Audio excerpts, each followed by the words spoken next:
सन्माननीय मनोजदादा जरांगे पाटील यांच्या रास्त मागणीला पाठिंबा देण्यासाठी डॉक्टर गणेशरावजी ढवळे साहेब आमचे सहकारी मित्र यांच्या नेतृत्वाखाली आपण हा समितीचे विद्यमान सरपंच त्याचबरोबर सर्वच गावातून आलेले सर्व सरपंच उपसरपंच सन्माननीय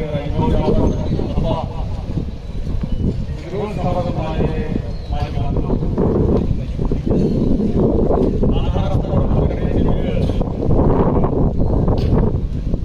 सर्व समाजाच्या वतीने आपल्यावर आलेले आहे.